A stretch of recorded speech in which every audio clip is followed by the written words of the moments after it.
మనకంతన big breaking news చూస్తున్నాం. తెలంగాణలో మరొక్కసారి రాజకీయం వేడెక్కబోతోంది.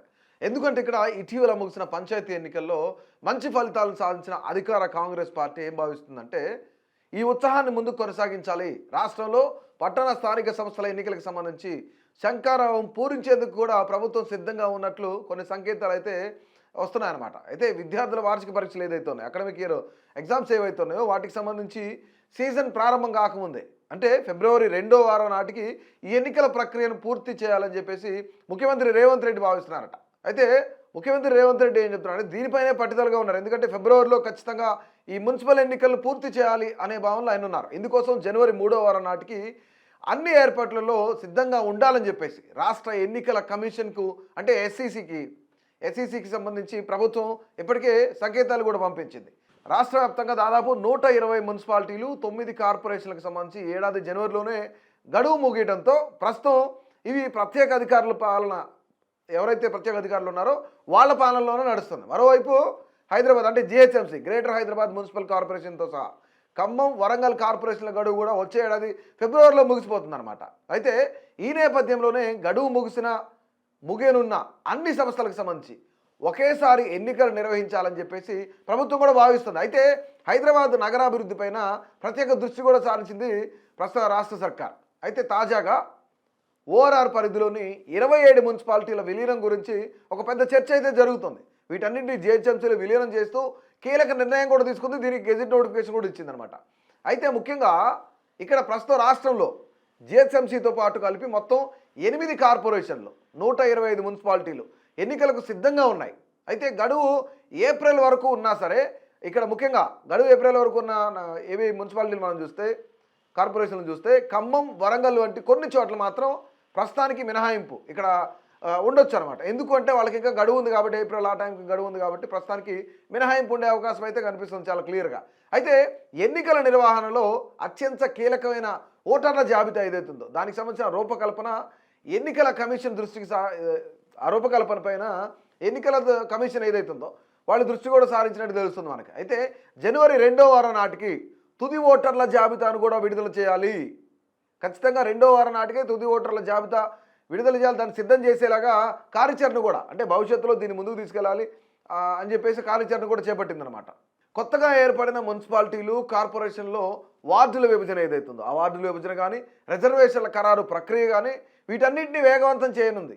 అయితే క్షేత్రస్థాయిలో పార్టీ బలాన్ని నిరూపించుకోవడంతో పాటు రాబోయే సాధారణ ఎన్నికలకు సంబంధించి ముందే పట్టణ ఓటర్ల మొగ్గు ఎటువైపు ఉంటుందో తెలుసుకోవాలని ఒక ఇంటెన్షన్తో ఈ ఎన్నికలను అధికార పార్టీ ఏదైతుందో కాంగ్రెస్ పార్టీ ఒక సెమీఫైనల్గా భావిస్తుంది. ఎందుకు ఇంతవరకు తెలంగాణ రాష్ట్ర వ్యాప్తంగా పట్టణ ఓటర్లు ఏదైతే అర్బన్ ఓటర్లు కాంగ్రెస్ పార్టీకి పెద్దగా ఓట్లు వేసిన పరిస్థితి లేదు. ఎందుకంటే అర్బన్లో వీళ్ళకి సీట్లు చాలా తక్కువ వచ్చాయి.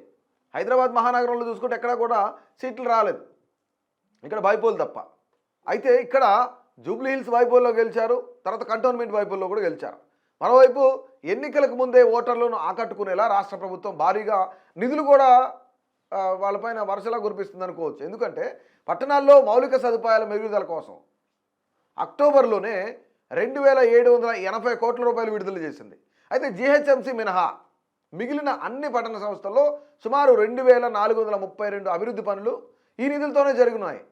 అయితే కొత్త మున్సిపాలిటీలకు 15 కోట్లు, కొత్త కార్పొరేషన్లకు 30 కోట్ల రూపాయల చొప్పున అదనపు నిధులు కూడా కేటాయించి జనవరి చివరి నాటికి అంటే ఈ పనులన్నీ పూర్తి చేయాలని అధికారులను ఆదేశించింది రాష్ట్ర ప్రభుత్వం. అయితే ఇలాగే ఒకవైపు అభివృద్ధి పనులు, మరోవైపు ఎన్నికల వ్యూహాలతో రాష్ట్ర ప్రభుత్వం మున్సిపల్ పోరుకు సర్వం సిద్ధంగా ఉన్నామని చెప్పేసి గ్రీన్ సిగ్నల్ అయితే ఇచ్చింది. ముఖ్యంగా ఇక్కడ ఏంటంటే మనం తెలుసుకోవాల్సిన అంశాలు, అర్బన్ ఓటర్లు ఎటువైపు ఉంటారు.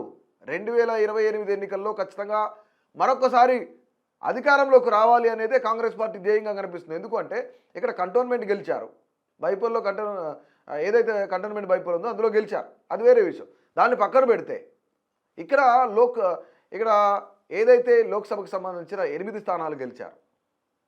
దాని తర్వాత క్రమక్రమంగా మనం ఒకనొక దశ చూసుకుంటూ వద్దాం. అంటే అక్కడ 12 సీట్లు గెలుస్తాం, 15 సీట్లు గెలుస్తాం కాంగ్రెస్ పార్టీ కేవలం 8కే పరిమితమైంది. సో దాని తర్వాత అట్ ఎ టైం మనకి ఇక్కడ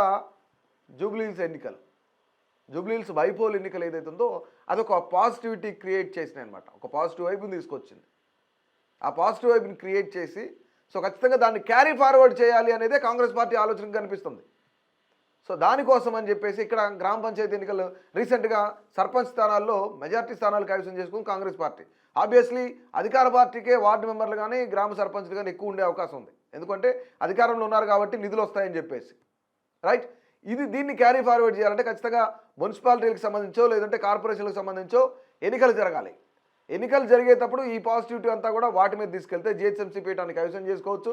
మిగిలిన 33 జిల్లాలు ఏవైతున్నాయి, మొత్తం తెలంగాణ రాష్ట్ర వ్యాప్తంగా 33 జిల్లాలు ఏవైతున్నాయి వాటిల్లో జిల్లా పరిషత్తులు అన్నీ మనమే కొట్టాలని చెప్పేసి గతంలో రేవంత్ రెడ్డి కమెంట్ చేసిన విషయం మనందరికీ తెలిసింది.